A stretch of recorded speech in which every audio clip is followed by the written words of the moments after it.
W से symbolize करते हैं, इसमें क्या हाई होता है, मतलब क्या हाई एंड क्या लो की ज़रूरत होती है। वहीं अगर मैं बात करूँ,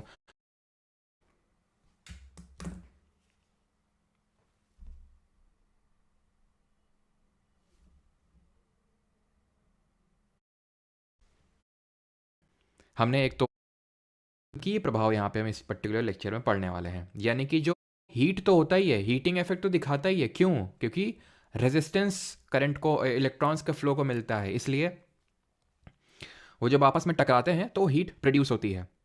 उसी तरह ये मैग्नेटिक इफेक्ट यानी कि चुंबकीय प्रभाव भी दिखाते हैं। वो कैसे दिखाते हैं, वो स्टार्ट करने से पहले एक चीज़ यहाँ पे आपको बोलूँगा, आप नोट कर लेंगे, that is heating effect of electric current की डिस्कवरी किसने करी थी? ये करी थी जेम्स जूल ने। ये एक चीज़ नोट कर लीजिएगा, कब? 1840 में, 1840 में। टंजस्टन की अगर बात करें तो ये हाई मेल्टिंग पॉइंट यानी कि उच्च गलनांक का होना चाहिए एंड लो रेजिस्टेंस का होना चाहिए, इसका जो रेजिस्टेंस है, प्रतिरोध है, वो कम होना चाहिए। फ्यूज की अगर बात करें तो यहां पे हमें लो मेल्टिंग पॉइंट चाहिए एंड हाई रेजिस्टेंस चाहिए, कि मतलब जैसे ही थोड़ा सा करंट बढ़ा उसको तुरंत रेजिस्ट कर दे कि आगे तो नहीं बढ़ोगे। क्यों? क्योंकि आगे हमारा लगा है अप्लायंस, तो फ्यूज़ बोलेगा देखो भाई का अप्लायंस लगा, महंगा है, अभी नया लेके आया वो टीवी, ठीक है, तो अभी अगर वो गया फूका तो उसका दिल टूट जाएगा, और वो हम होने नहीं देंगे, इससे पहले इसका दिल टूटे हम ही टूट जाते हैं। तो फ्यूज़ वायर जो है ब्रेक हो जाता है, सर्किट इनकम्प्लीट हो जाता है, सर्किट टूट जाता है, करंट का फ्लो बंद हो जाता है। ये होता है फ्यूज़ वायर में। अब हम पढ़ेंगे magnetic effect of electric current. Discovery कैसे हुई, इसके पीछे की भी कहानी है। हैंस क्रिस्टियन ऑस्टेड नाम के एक व्यक्ति हुए, हैंस क्रिस्टियन ऑस्टेड नाम के एक व्यक्ति हुए। इन्होंने क्या किया, एक बार अपनी लैब में अपने स्टूडेंट्स के साथ एक एक्सपेरिमेंट कर रहे थे। एक्सपेरिमेंट क्या था? एक तार पड़ा था, तार से करंट पास करवा रहे थे, तार से, वायर से करंट पास करवा रहे थे। बगल में ही एक मैग्नेटिक कंपास पड़ा हुआ था। मैग्नेटिक कंपास एक मैग्नेट लगा होता है, पहले समझ लो, मैग्नेट की तरह बिहेव करता है वो, ठीक है। अब मैग्नेट जिन लोगों को नहीं पता है, जो हमारे काफ़ी भोले भाले लोग होंगे जिनको आज तक चुंबक देखा ही नहीं होगा, है ना, कुछ होंगे ऐसे तो नहीं होंगे, है ना, ये वाला चुंबक तो देखे ही होंगे ठीक है। तो मैग्नेट की अगर बात करें तो मैग्नेट होता क्या चुंबक? मैग्नेट वो चीज़ होती है जिसमें कि दो पोल्स होते हैं, एक नॉर्थ पोल होता है और साउथ पोल, इसके बारे में भी डिस्कस करेंगे, बट इतना तो बेसिक पता होना चाहिए कि भाई एक मैग्नेट होता है जो चुंबक होता है, उसमें दो पोल्स होते हैं, north pole and south pole होता है, ठीक। अब जब इन्होंने इसको करंट को पास करवाया इस वायर से, तो इन्होंने एक चीज़ ऑब्जर्व करी कि बगल में पड़ा हुआ, वो ऐसे ही रैंडमली पड़ा हुआ था, मैग्नेटिक जो कंपास है उसकी नीडल में डिफ्लेक्शन हो रहा है, यानी कि वो हिल रहा है। उनको लगा हो सकता है भी मन का वहम हो, फिर से उन्होंने पास करवाया, फिर से वो हिला। उन्होंने कहा दैट्स नॉट दी वहम नाउ। तो फिर उन्होंने इस चीज़ को एक्सपेरिमेंट किया, उन्होंने अब जितना भी करंट पहले पास करवा रहे थे उसका दुगना करवाया, तो दुगना डिफ्लेक्शन देखने को मिला। जैसे मान लो पहले इतना देखने को मिला तो अब इतना देखने को मिला। अब इन्होंने थोड़ा सा और दिमाग लगाया, इन्होंने कहा चलो उल्टा पास करवाते हैं, अभी यहाँ से यहाँ करवा रहे थे, अभी यहाँ से यहाँ करवाते हैं। जब इन्होंने ये करवाया तो उन्होंने देखा कि अब डिफ्लेक्शन नीडल का वो भी उल्टा हो गया, उल्टी डायरेक्शन में वो डिफ्लेक्ट कर रहा है। बस यहीं से हो गई डिस्कवरी। क्या? इन्होंने इस चीज़ को पाया कि जब जब ये डिफ्लेक्ट क्यों हो रहा था, क्योंकि यहाँ पे मैग्नेटिक फील्ड जनरेट हो रही थी, यहाँ पे चुंबकीय क्षेत्र जनरेट हो रहा था। और वो चुंबकीय क्षेत्र क्यों जनरेट हो रहा था, यहाँ पे जो मैग्नेटिक फील्ड है वो क्यों जनरेट हो रही थी? क्योंकि करंट पास हो रहा था। यानी कि जो करंट होता है, करंट किसी भी कंडक्टर से पास होगा, कंडक्टर से ही हो सकता है, इंसुलेटर से तो हो नहीं सकता, हमने पिछले लेक्चर में पढ़ा। तो वो कुछ ना कुछ मैग्नेटिक फील्ड जनरेट करेगा, विद्युत क्षेत्र जनरेट करेगा। ये डिस्कवरी क्लियर होनी चाहिए, जिसको हैंस क्रिस्टियन ऑस्टेड ने डिस्कवर किया था इन द ईयर 1831। जिस तरह heating effect of electric current James joule ने 1840 में किया था। अब बात ये आती है कि मैग्नेटिक फील्ड लाइंस होती क्या है। तो ये चीज़ क्लियर है कि एक तरह का मैग्नेट है। मैग्नेट कई तरह के होते हैं, ये जो अपनी स्क्रीन पे देख पा रहे हैं ये बार मैग्नेट है, ये हो वही मैं बार मैग्नेट ही बना रहा हूँ। इसमें दो पोल्स होते हैं, पोलैरिटी होती है north pole and south pole. कोई भी मैग्नेट ले लो उसमें दो पोल्स फॉर श्योर देखने को मिलेंगे ही मिलेंगे, चाहे भले मैं इसको काट दूं। ऐसा नहीं कि इसको काट दोगे तो नॉर्थ अलग हो जाएगा, साउथ अलग हो जाएगा। ठीक है, इतना काटोगे ना, इतना, तो ये नॉर्थ देन ये साउथ, इतना काटोगे ना, ये नॉर्थ ये साउथ, फिर काट दो, फिर काट दो, नॉर्थ साउथ नॉर्थ साउथ। मतलब वो बायोम पढ़ेंगे, प्लेन एरिया करके होता है एक। ठीक है, प्लेन एरिया इस तरह से होता है, प्लेन एरिया का स्ट्रक्चर। ठीक है, इसमें रीजनरेशन का पावर होता है, ये इसकी आंखें ऐसे करके होती हैं। ठीक है, इसको काट दोगे पूरे प्लेन एरिया में बदल जाएगा, इसको काट दोगे पूरा प्लेन एरिया बन जाएगा, इसको काट दोगे पूरा प्लेन एरिया बन जाएगा। इसको बोलते हैं asexual mode of reproduction by regeneration, वो बायोलॉजी में पढ़ेंगे। उसी तरह है ये, काटते जाओ पोल्स मिलते जाएंगे तुमको। और जिस तरह कल पढ़े थे, like charges repel each other, यानी कि जो सेम चार्ज होते हैं पॉजिटिव पॉजिटिव वो एक दूसरे से दूर भागते हैं, and unlike charges attract each other, plus plus दूर भागेंगे, नेगेटिव नेगेटिव दूर भागेंगे, प्लस माइनस पास में आएंगे, गले लगा लेंगे। तो उसी तरह यहाँ पे जो सेम पोल्स होते हैं, जैसे कि यहाँ पे आप अगर नॉर्थ पोल लाएंगे दूर भागेंगे एक दूसरे, तो सेम आपने करके देखा भी होगा मैग्नेट पे कभी, है ना, इस तरह से जो मैग्नेट नहीं आते थे हमारे, तो उसमें आपने देखा होगा, तो ऐसे यहाँ पे लाते थे खट्टे से ऐसे करके पीछे चिपक जाते थे, है ना। तो सेम पोल्स जो होते हैं repel each other, repel each other यानी एक दूसरे के दूर भागते हैं। बट डिफरेंट या फिर अनलाइक जो पोल्स होते हैं अट्रैक्ट ईच अदर, ये एक दूसरे को अट्रैक्ट करने का काम करते हैं। ऑलराइट, अब मैग्नेटिक फील्ड लाइंस के बारे में ये पढ़ते हैं कि मैग्नेटिक फील्ड लाइंस कैसे बिहेव करती हैं, इसकी क्या प्रॉपर्टीज होती हैं, ये पढ़ते हैं। ठीक है, बट बिफोर दैट ये चीज़ ध्यान रखना, जो मैग्नेटिज्म होती है, चुंबकत्व तो बोल सकते हैं इसको हिंदी में, जो मैग्नेटिज्म होती है, फिर मैग्नेटिक फील्ड, चलो अभी पहले पढ़ लेते हैं मैग्नेटिक फील्ड लाइंस, तब मैं आपको बताता हूँ। ये मैग्नेटिक फील्ड लाइंस हैं। अब हमने किया क्या, इनका डायरेक्शन देखने के लिए बहुत पहले जब इन्होंने ये सब मैग्नेटिज्म के बारे में डिस्कवरी हुई थी नई नई, तो हमने कुछ आयरन फाइलिंग्स ली। आयरन फाइलिंग्स क्या होती हैं, लोहे का बुरादा समझ लो, जैसे लकड़ी का बुरादा होता है ना, ठीक है, लकड़ी का बुरादा होता है, वैसे ही आयरन की बहुत छोटी छोटी छोटे छोटे पीसेज आप समझ सकते हो, जो आपकी स्क्रीन पे दिख पा रहे हैं। इसको हमने इसके अराउंड डाल दिया, मैग्नेट के अराउंड डाल दिया और थोड़ा ठोक दिया ऐसे करके, ठीक है, सो दैट अरेंज हो जाए जैसे भी इनको अरेंज होना है। तो जब हमने ये चीज़ देखी कि जैसे भी अरेंज होना इनको ऐसे हमने ठोक ठाक के कर दिया, तो ये एक फिक्स्ड पैटर्न में खुद को अरेंज कर ली। पैटर्न देख पा रहे हो आप, ये इस तरह से पैटर्न बन गया। हो सकता है पिक्चर थोड़ी ब्लर हो हल्की सी, इस वजह से उतना क्लियरली ना समझ पा रहा हो, लेकिन थोड़ा सा तो आपको दिख ही रहा होगा। इस तरह से मोशन हो रहा है, ठीक है, इस तरह से मोशन हो रहा है, इस तरह से मोशन हो रहा है, ठीक है, ऐसे करके मोशन हो रहा है, ये यहाँ पे भी वही, ठीक है, इस तरह से मोशन हो रहा है, इस तरह से, इस तरह से, इस तरह से, किस तरह से, इस तरह से, कि साउथ पोल और नॉर्थ पोल, और यहां पे आप देख पा रहे हो ये नॉर्थ पोल और साउथ पोल डायरेक्शन कैसे दिखा, ये तो पहले समझ में आ गया ना, ऐसे ऐसे ऐसे, यानी क्लोज्ड लूप बन रही है मैग्नेटिक फील्ड। एंड ऐसा लग रहा है कि नॉर्थ पोल से निकल रही हैं और साउथ पोल के पास जा रही है। ये कहाँ जाएगी, यहीं खत्म नहीं हो गई, वो पूरी यहाँ ऐसे करके जाएगी, ऐसे करके जाएगी, फिर ये पूरी निकली होगी, ऐसे करके गई होगी, वो मतलब बस बनाने के लिए कि यहाँ तक छोड़ दिया गया बना के, लेकिन वो पूरा साउथ पोल तक जाएगा।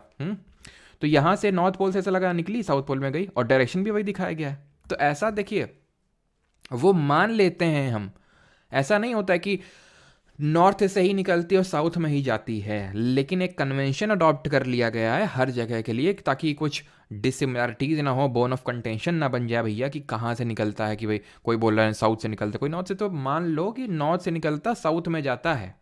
कोई भी मैग्नेटिक फील्ड लाइन नॉर्थ से निकलती है साउथ में जाती है, बस इतना ध्यान रखना है आपको।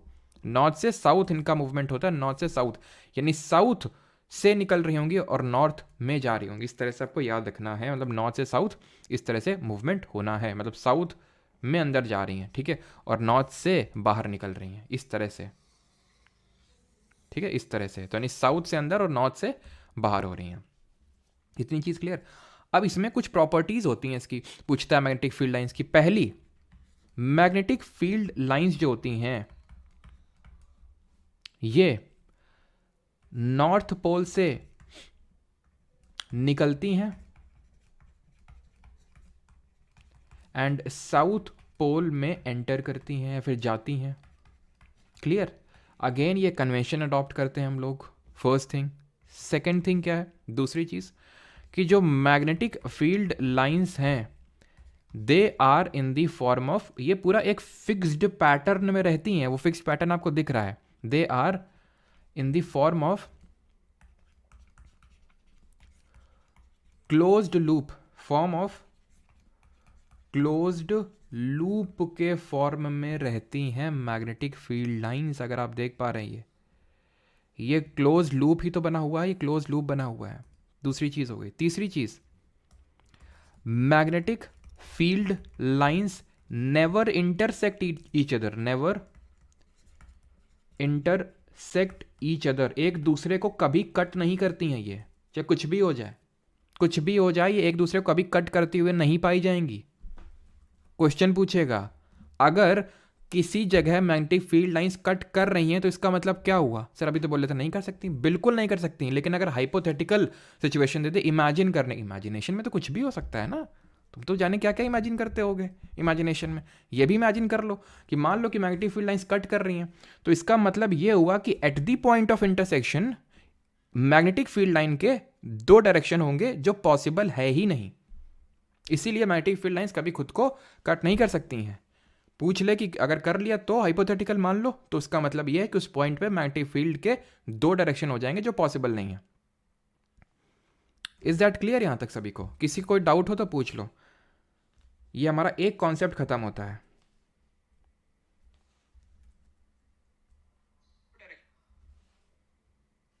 बिल्कुल सही है श्रेया शर्मा, दो पाथ बन जाएंगे।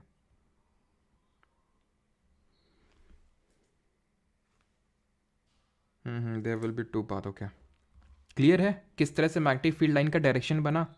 क्लोज लूप के फॉर्म में है। नॉर्थ पोल से निकल रही हैं, साउथ पोल में जा रही हैं, साउथ पोल में जा रही हैं, नॉर्थ पोल से निकल रही हैं, बात सेम है। आज इमेजिन किया था मेरा शादी हो गई है, बस बस।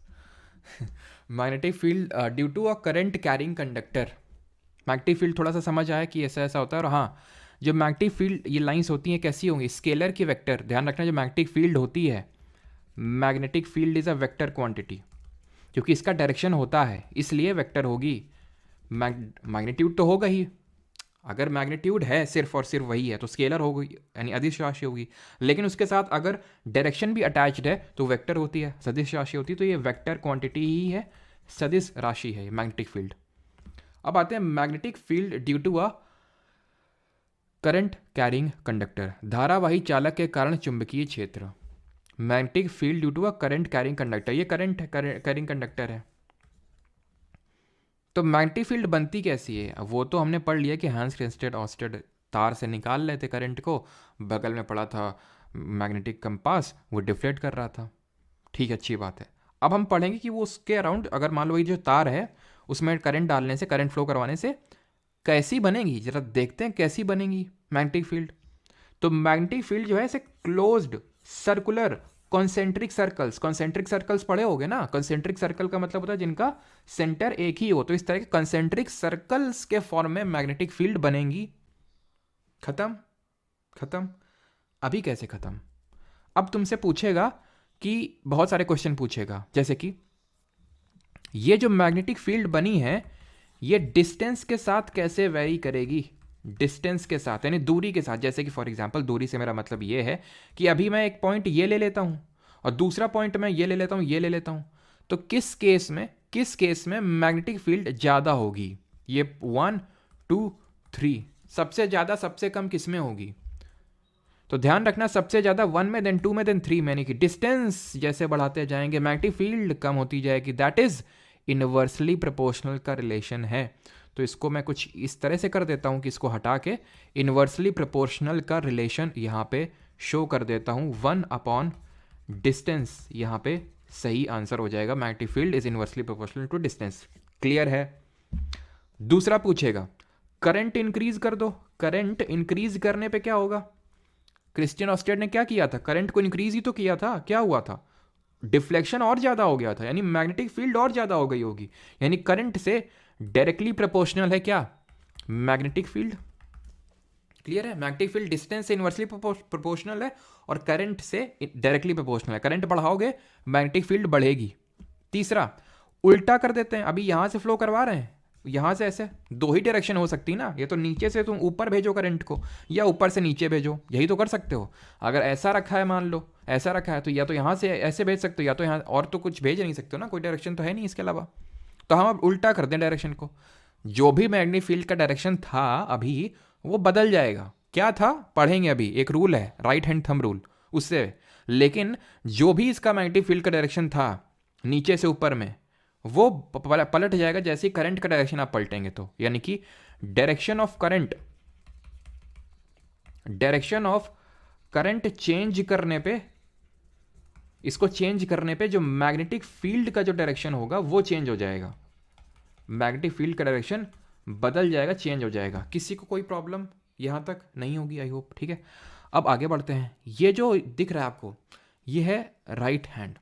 तो आप लोग तो आप अपने हाथ का इस्तेमाल जिस भी काम को करने के लिए इस्तेमाल करते हो, लेकिन जो हमारे मैक्सवेल जी थे, ठीक है, उन्होंने सही काम के लिए यूज़ किया,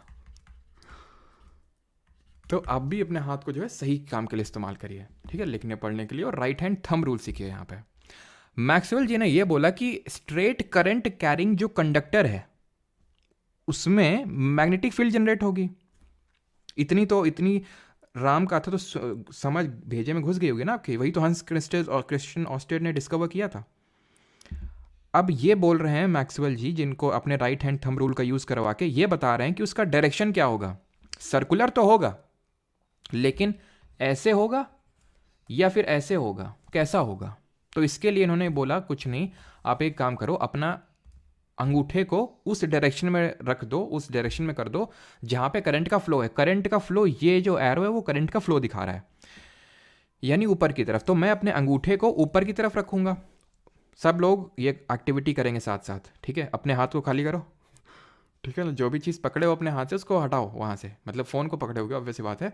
तो अभी जो अंगूठा है उसको ऊपर करो, ठीक है, एकदम हाथ को खुला रखो, ठीक है, अंगूठे को ऊपर करो और अपनी उंगलियों को कर्व करो, कर्व करो। वो है डायरेक्शन मैग्नेटिक फील्ड का। ऊपर की तरफ अंगूठा रखोगे तो तुम्हारी उंगलियां ऐसे होके आएंगी, उंगलियां तुम्हारी इस तरह से मुड़ेंगी अंदर की तरफ, इस तरह से, इस तरह से, इस तरह से, इस तरह से। ये डायरेक्शन कौन सी होती है जरा बताइए, ये वाली डायरेक्शन कौन सी होती है? ये कौन सी डायरेक्शन होती है? क्लॉकवाइज की एंटी क्लॉकवाइज, घड़ी की दिशा में कि घड़ी की विपरीत दिशा में? ये होती है घड़ी की विपरीत दिशा। यानी कि अगर ऊपर की तरफ डायरेक्शन होगा करंट का, यानी कि करंट अगर अपवर्ड्स फ्लो हो रहा है तो जो मैग्नेटिक फील्ड होगी वो एंटी क्लॉकवाइज होगी, दैट मीन घड़ी की विपरीत दिशा में होगी। और ये बताने की ज़रूरत है नहीं, अगर करंट डाउनवर्ड्स हो जाएगा तो मैग्नेटिक फील्ड का डायरेक्शन उल्टा यानी कि क्लॉकवाइज करके देख सकते हो। इसको नीचे कर दो, करंट अब नीचे फ्लो हो रहा है, ये करंट, ये कंडक्टर, इसको नीचे फ्लो करवाओ करंट को, अंगूठा नीचे हो जाएगा तुम्हारा। अंगूठा जब नीचे होगा तो उंगलियां कुछ इस तरह से कर्व करेंगी तुम्हारी। ये कौन सा डायरेक्शन होता है? क्लॉकवाइज। Simple, clear? क्लियर है सभी को इतनी चीज़ें की नहीं? तुमने एक अच्छा वो पढ़ा होगा। अच्छा ये क्या है? ये इन्होंने मैक्सवेल का स्क्रू रूल, मतलब मैक्सवेल का स्क्रू वाला, ये भी सेम चीज़ के लिए ही यूज़ होता है। किस चीज़ के लिए? Direction of magnetic field in a straight current carrying conductor, ठीक है। तो इन्होंने ये बोला कि जैसे अगर ये करंट का डायरेक्शन है, करंट के डायरेक्शन में स्क्रू को रख दो और फिर जैसे उसको घुमाओगे तुम, जैसे घुमाओगे वो मैग्नेटिक फील्ड का डायरेक्शन हो जाएगा। तो ये मैक्सवेल का स्क्रू रूल है। इसको मतलब ये आई थिंक बुक्स में दिया भी नहीं होता, लेकिन एक बार एसएससी ने पूछ लिया था इसको, तो इसलिए देख लो कि भाई मैक्सवेल स्क्रू रूल उसी के लिए काम आता है जहाँ पे राइट हैंड थंब रूल इस्तेमाल होता है। अच्छा, तुम में से कितने लोगों को याद है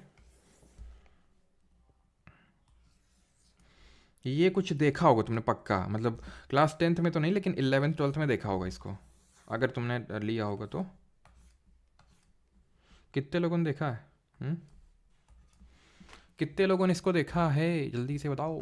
देखो तुम्हारी 10th 9th 10th में तो नहीं है, आगे मतलब थोड़ा हायर जैसे 11th 12th में है ये चीज़ें। तो मैं थोड़ा बता देता हूँ आपको ये है क्या, मतलब अपने इस तरह से क्या साउथ और नॉर्थ बना रहता है। तो हमने अभी पढ़ा था कि साउथ का मतलब होता है, साउथ पोल का मतलब होता है कि मैग्नेटिक फील्ड अंदर जा रही है, और नॉर्थ पोल का मतलब बाहर निकल रही है, यही तो मतलब होता है। अब अगर मैं बोलूँ कि क्लॉकवाइज है, क्लॉकवाइज इस तरह से, तो क्लॉकवाइज का मतलब क्या हुआ? करंट किस तरफ फ्लो हो रहा होगा? या फिर चलो इतना छोड़ दो आप, ये बस इतना पढ़ लो, नहीं तो फालतू में और उलझ जाओगे, वो वाला जो पीछे बताया जो इंपॉर्टेंट है वो भी भूल जाओगे। तो ध्यान रखना, जब ऐसा साउथ जो पोल होता है, साउथ पोल के केस में जो डायरेक्शन होता है, साउथ पोल के केस में अगर हम उसको साउथ पोल साउथ पोल को सामने से देखेंगे ना, तो उसमें जो डायरेक्शन होगा मैग्नेटिक फील्ड का वो क्लॉकवाइज नज़र आएगा, क्लॉकवाइज, ध्यान रखना, ठीक है। और नॉर्थ पोल के केस में ये anti clockwise, anti, N N N N से नॉर्थ, ठीक है, ऐसे करके याद कर लो, एन से नॉर्थ, एंटी क्लॉकवाइज। यानी अगर कहीं यहाँ पे या फिर ये भी मैं बोल सकता हूँ, वाइसे वर्सा बोल सकता हूँ कि अगर मुझे पता है कि ये नॉर्थ पोल है तो मुझे पक्का है ये कि यहाँ पे जो डायरेक्शन ऑफ मैग्नेटिक फील्ड होगा वो एंटी क्लॉकवाइज घड़ी की विपरीत दिशा में होगा। ये ऑप्शनल है, समझ में आया तो ठीक, नहीं तो स्किप भी कर सकते हो क्योंकि 9th 10th का आपका ये पार्ट नहीं है। अब आते हैं magnetic field due to a current carrying, ये तो सबको समझ में आ गया होगा, ठीक है। अब आते हैं due to a current through a circular loop. Circular loop मतलब एक गोला, एक ले लिया ना, सर्कुलर लूप ले लिया हमने, ये है सर्कुलर लूप, ये जो रेड से मैं बना रहा हूँ ना, ये एक सर्कुलर लूप है, ठीक है, सर्कुलर लूप है, इसमें भी करंट फ्लो हो रहा है। वहाँ पे क्या था, पीछे एक सीधा कंडक्टर था, स्ट्रेट लाइन कंडक्टर एकदम सिलेंडर के फॉर्म में, स्ट्रेट करंट, ये लूप है, गोला है, चक्का है। अब इसमें करंट फ्लो करवाएंगे तो करंट मान लो ऐसे फ्लो हो रहा है, ये करंट फ्लो हो रहा है, ठीक है। अब इसको मिटाता हूँ, बस करंट का डायरेक्शन दिखाता हूँ, ये है करंट का डायरेक्शन, ठीक है। यहाँ से करंट जा रहा है ऐसे करके, तो यहाँ गया होगा, यहाँ गया होगा, यहाँ गया होगा, यहाँ पे मैं दो हिस्से ले लेता हूँ, एक ये वाला पॉइंट ले लेता हूँ पूरे लूप में, और ये वाला पॉइंट ले लेता हूँ, ठीक। ये कहीं ना कहीं एक स्ट्रेट कंडक्टर की तरह बिहेव करेगा, और ये भी बिहेव करेगा। लेफ्ट में आओ जरा, ऐसा है, ऊपर जा रहा ना इसके लिए, तो करंट कहाँ होगा इसका, मतलब ऊपर जा रहा है तो एंटी क्लॉकवाइज होगा ना, ऊपर जा रहा है तो एंटी क्लॉकवाइज ही तो होगा, डायरेक्शन एंटी क्लॉकवाइज ही तो है, एंटी क्लॉकवाइज ही तो है। इसके लिए करंट सर नीचे आ रहा है, डायरेक्शन क्लॉकवाइज, क्लॉकवाइज ही तो दिखाया है, क्लॉकवाइज ही तो दिखाया है, ऐसे करके समझ में आया। जैसे ऊपर इसके लिए ऊपर जा रहा है, इसमें क्या क्लॉक, हाँ ठीक है, इसमें देखो एंटी क्लॉकवाइज दिखाया है, ठीक है, इस तरह से, क्योंकि करंट ऊपर जा रहा है, यहाँ करंट नीचे आ रहा है, तो क्लॉकवाइज इस तरह से, क्लॉकवाइज होगा यहाँ पे, ठीक है। अब जब इस तरह से बड़े बड़े और ये कंसेंट्रिक सर्कल बनना है कि नहीं, क्योंकि एक तरह से ये स्ट्रेट करंट कंडक्टर की तरह बिहेव कर रहा है, उसका एक पार्ट ऐसे ऐसे ऐसे ऐसे ऐसे ऐसे करके ऐसे बनती रहेगी मैग्नेटिक फील्ड, ठीक है। सेंटर में बीच में कैसी है मैग्नेटिक फील्ड, पैरेलल है एंड यूनिफॉर्म है। यूनिफॉर्म से मतलब क्या होता है, यूनिफॉर्म का मतलब है समान होता है, यूनिफॉर्म, इतना तो फिजिक्स में समझ गए होगे ना। यहाँ पे मैग्नेटिक फील्ड, अच्छा बताओ, ये पॉइंट ए है, ये पॉइंट बी है, पॉइंट ए में मैग्नेटिक फील्ड ज़्यादा होगी या बी में ज़्यादा होगी, जल्दी से बताओ, पॉइंट ए या पॉइंट बी, कहाँ पे विद्युत चुंबकीय क्षेत्र ज़्यादा होगा, मैग्नेटिक फील्ड ज़्यादा होगी, ऑब्वियस सी बात है, ए में, अभी पढ़ाए थे, जितना पास रहोगे उतना ज़्यादा अच्छी मैग्नेटिक फील्ड होगी, ठीक, और जितना दूर जाते जाओगे घटती जाएगी, ठीक है, घटती जाएगी। लेकिन जब इस रीजन में पहुंचोगे ना, ज़्यादा कुछ चेंज होगी नहीं, यूनिफॉर्म ही होगी, ठीक है। अब तुम्हें इसको और अच्छे से समझ में आएगा जब इस पे आएंगे सॉलिनॉइड पे। बट बिफोर दैट अगर इसमें क्वेश्चन पूछ ले, जैसे वहाँ पढ़े थे, करंट डबल तो मैग्नेटिक फील्ड डबल, डिस्टेंस ज़्यादा बढ़ाओगे तो मैग्नेटिक फील्ड कम हो जाएगी, करंट का डायरेक्शन रिवर्स कर दोगे तो मैग्नेटिक फील्ड का डायरेक्शन रिवर्स हो जाएगा। सेम यहाँ पे भी है। यहाँ पे पता है क्या एक एक्स्ट्रा चीज़ है, ये पूछेगा अगर लूप है, लूप में नंबर ऑफ टर्न्स बढ़ा दें, टर्न्स जैसे ये एक लूप है, 2 कर दें तो डबल हो जाएगी मैग्नेटिक फील्ड, 3 कर दें ट्रिपल हो जाएगी। अच्छा ट्रिपल और क्या हुआ है, बजट में आज पढ़े हैं, निर्मला सीतारमन जी कल बोली थी, डायरेक्ट टैक्स का जो कलेक्शन है वो ट्रिपल हो गया है, और नंबर ऑफ टैक्स पेयर्स कितने हो गए, 2.4 टाइम्स हो गए, है कि नहीं, तो उसको भी रिवाइज कर लेते हैं, लपेटे में ले लेते हैं। तो लूप नंबर ऑफ टर्न्स बढ़ाएंगे, मैग्नेटिक फील्ड उतने टाइम से ही बढ़ेगी। एक लूप है मैग्नेटिक फील्ड x है, 2 लूप है तो मैग्नेटिक फील्ड 2x, 3 लूप है मैग्नेटिक फील्ड 3x, जैसे ही एक लूप बढ़ाया मैग्नेटिक फील्ड उतने टाइम्स होती चलेगी, ठीक। डिस्टेंस बढ़ाओगे सेम, मैग्नेटिक फील्ड कम हो जाएगी, करंट बढ़ाओगे मैग्नेटिक फील्ड बढ़ जाएगी, सिंपल वही सेम सबके रूल है। अब आ जाओ सोलेनॉइड, परिनालिका बोलते हैं इसको हिंदी में, परिनालिका, ये होती क्या है, परिनालिका क्या है कि वहां एक टर्न था ना कॉइल का, एक सर्कुलर लूप का देख लिया, बहुत सारे लूप का ऐसे ऐसे ऐसे ऐसे बना लिए, जैसे आप देख रहे हो ऐसे खूब सारे लूप का, एक कॉपर मान लो कॉपर की लिया, कॉपर का तार, उसके लूप पे लूप पे लूप लूप लूप लूप ऐसे करके बना लिए, ठीक। इसमें से अब करंट को पास करवाया, ऐसे समझो, ठीक है, ऐसे करके। अब इसको करंट यहाँ से स्विच लगा, करंट डाल दिया इसमें, करंट पास करवाया। जब करंट इस पर पास करवाया ना, तो इसकी वजह से जो मैग्नेटिक फील्ड बनी ना, वही तो पढ़नी है हमें। वो कैसी बनी, ये एक टर्न है, लूप का पढ़े अभी पीछे, ये एक लूप, ये दूसरा लूप, ये तीसरा लूप, चौथा लूप, तो कैसे बनेगी मैग्नेटिक फील्ड, ऐसी बनेगी जैसे यहाँ बन रही थी। लेकिन क्योंकि इतने सारे लूप हैं, तो पता होगा क्या यहाँ पे किस तरह से मैग्नेटिक फील्ड बनेगी, जैसे यहाँ पे फिगर में दिखाया है। अब जो फिगर में दिखाया है उसको मैं समराइज करता हूँ आपके लिए कि किस तरह से यहाँ पे एक परिनालिका में, सोलेनॉइड में मैग्नेटिक फील्ड होती है। एक चीज़ ऑब्जर्व कर रहे हो, यहाँ पे कुछ है ही नहीं, खाली मैदान पड़ा हुआ है, खाली मैदान पड़ा हुआ है, ठीक है। यानी कि जैसे ही दूरी आपकी बढ़ रही है, जैसे यहाँ पे अगर अंदर घुस जाओगे ना सोलेनॉइड के, तो देख रहे हो कितनी भर भर के मैग्नेटिक फील्ड है, कितनी भर भर के मैग्नेटिक फील्ड है, कितनी क्लोज पास लाइनें हैं मैग्नेटिक फील्ड वाले में। लिख लेना इस चीज़ को भी कि अगर लाइंस, जो मैग्नेटिक फील्ड लाइंस हैं, अगर वो क्लोजर होंगी, पास होंगी, तो इसका मतलब ये होता है कि जो मैग्नेटिक फील्ड है, चुंबकीय क्षेत्र, वो ज़्यादा है। अगर पास है, जैसे एक ये, तो मैग्नेटिक फील्ड कहाँ ज़्यादा होगी, यहाँ पे ज़्यादा होगी, यहाँ कम होगी। क्लियर है, तो ये चीज़, तो यहाँ पे मैं ये बोल सकता हूँ कि अंदर सोलेनॉइड के अंदर मैक्सिमम वो होगी क्या, मैग्नेटिक फील्ड। ये पूछता है कि सोलेनॉइड में, परिनालिका में चुंबकीय क्षेत्र सबसे ज़्यादा कहाँ पे होगा, यानी कि मैक्सिमम मैग्नेटिक फील्ड कहाँ पे देखने को मिलेगी, मैक्सिमम मैग्नेटिक फील्ड। तो ये आपको सोलेनॉइड के अंदर, सोलेनॉइड के इनसाइड में देखने को मिलेगी सबसे ज़्यादा। और पता है सोलेनॉइड के जो अंदर ही सबसे ज़्यादा, ये यूनिफॉर्म भी है। यूनिफॉर्म का मतलब क्या होता है, यूनिफॉर्म का मतलब ये है कि तुम यहाँ पे खड़े होगे, यहाँ पे खड़े होगे तो भी सेम, यहाँ पे खड़े होगे तो वो तब भी उतनी ही मिलेगी जितनी यहाँ मिल रही थी, यहाँ पे भी उतनी, यहाँ पे भी उतनी, यहाँ पे उतनी, यहाँ पे भी उतनी। यूनिफॉर्म है, हर जगह सेम है। लेकिन जब तुम यहाँ पे जाओगे ना, सोलेनॉइड के जस्ट ऊपर जस्ट नीचे जीरो, सोलेनॉइड के जस्ट ऊपर जस्ट नीचे जीरो, थोड़ा सा ऊपर बढ़ोगे तो ही मिलेगी। और जैसे जैसे और बढ़ते जाओगे तो डिस्टेंस के साथ वो मैग्नेटिक फील्ड की इंटेंसिटी कम होती जाएगी। क्लियर। एक चीज़ और यहाँ पे मैं बता देता हूँ, देन आपको डाउट्स आप पूछ लेना। तो सोलेनॉइड के में मैक्सिमम मैग्नेटिक फील्ड उसके अंदर, और वहाँ पे वो यूनिफॉर्म भी होती है, समान होती है। इसका मतलब इलेक्ट्रोमैग्नेट क्या होता है, विद्युत चुंबक क्या होता है। तो ये जो परिनालिका थी ना, ये भी तो परिनालिका ही है। देखो, ये एक टर्न, दूसरा टर्न, तीसरा टर्न, चौथा टर्न, पांचवा, छठा, सातवां, ये एक सोलेनॉइड ही है। तो ये बोल रहा है कि सोलेनॉइड के अंदर अगर तुम कीली डाल दोगे, कीली मतलब कोई भी सिंपल मेटल, जैसे कि सॉफ्ट आयरन रॉड है, ये सॉफ्ट आयरन रॉड है, या फिर स्टील की रॉड तुम डाल दो, तो वो एक मैग्नेट की तरह बिहेव करने लगेगी। जैसे ये सोलेनॉइड है, जब इसमें हमने करंट को पास करवाया तो ये एक मैग्नेट की तरह बिहेव करने लगा, एक बार मैग्नेट की तरह बिहेव करने लगा। यहाँ पे नॉर्थ पोल डेवलप हो गया और यहाँ पे साउथ पोल। अभी बताए थे आपको कि नॉर्थ पोल से हमेशा मैग्नेटिक फील्ड निकलती है, साउथ पोल में जाती है। South pole clockwise, north pole anti clockwise. समझ आ रहा है आपको।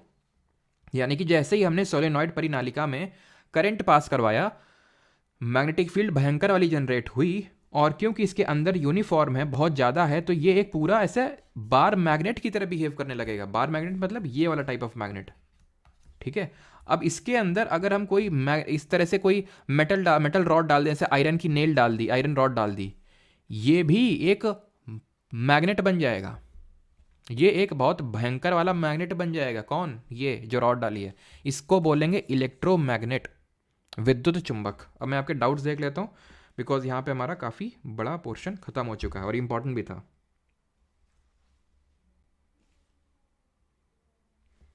ठीक है, और यहाँ पे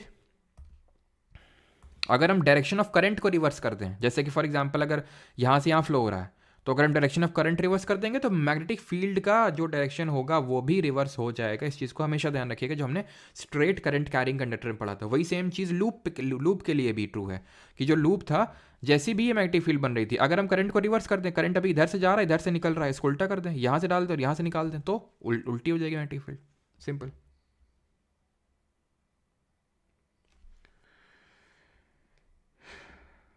सोलेनॉइड किसका मिक्सचर है? मिक्सचर, ये क्या, कैसा सवाल पूछ रहा हो? सोलेनॉइड किसका मिक्सचर है? ये कॉपर का, जैसे कॉपर आप ले लो, कॉपर के n नंबर ऑफ टर्न्स कर दो, वो सोलेनॉइड बन जाएगा।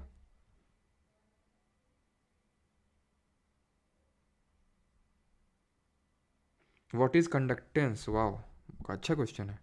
कल हम लोगों ने करा तो था रेजिस्टेंस, रेजिस्टेंस का ऑपोजिट है कंडक्टेंस। रेजिस्टेंस का मतलब है कि प्रतिरोध, कंडक्टेंस का मतलब है कि करंट का फ्लो को और सपोर्ट करना।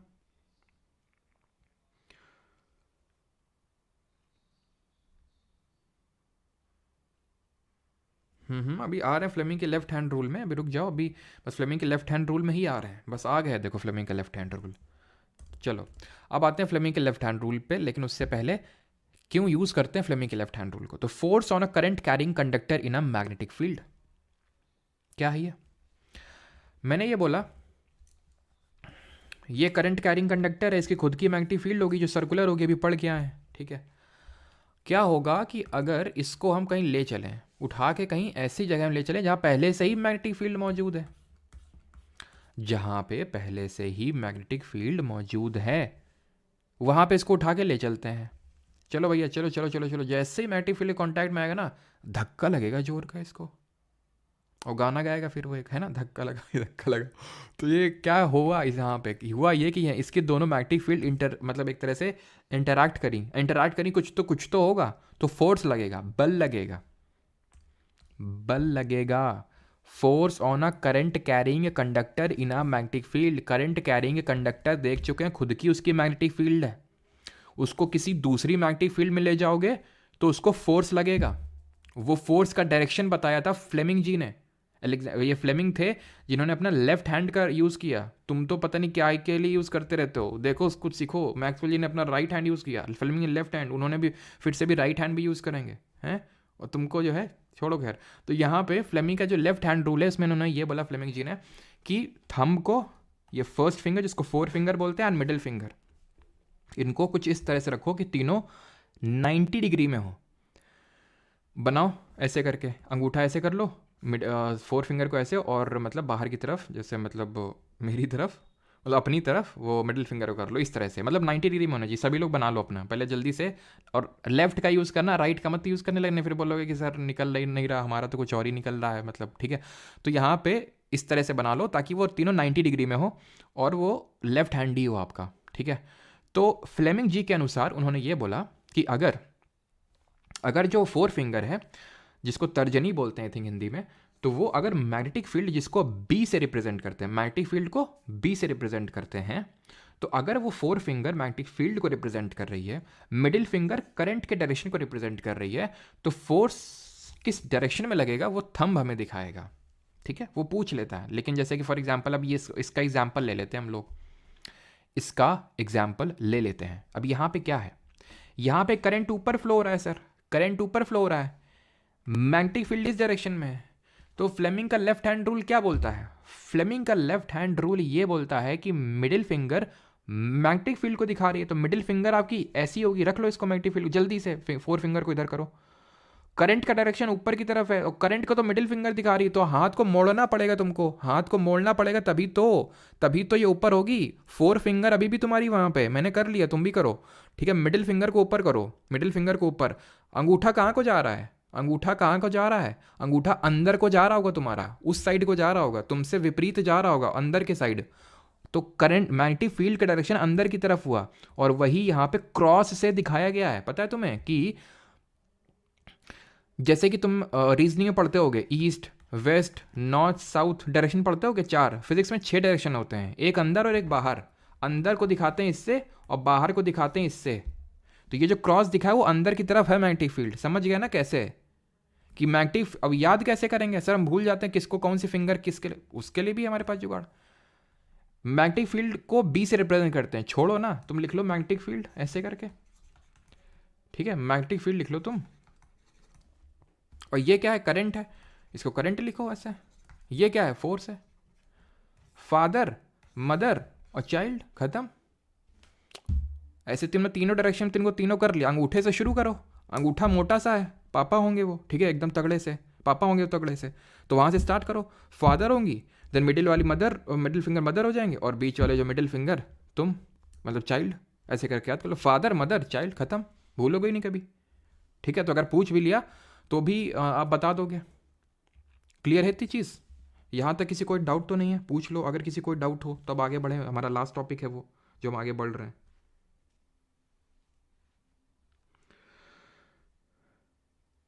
क्या भैया, no spam only I want to help Parmar sir, कैसी हेल्प है ये? कैसी हेल्प है?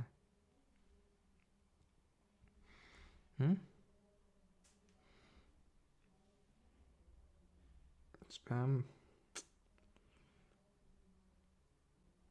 चलो भाई 30 मिनट्स के लिए टाइम आउट कर दिया, ठीक है। I think you needed my help, तो मैंने हेल्प कर दी आपकी। टिरिक बड़ा प्रोडक्ट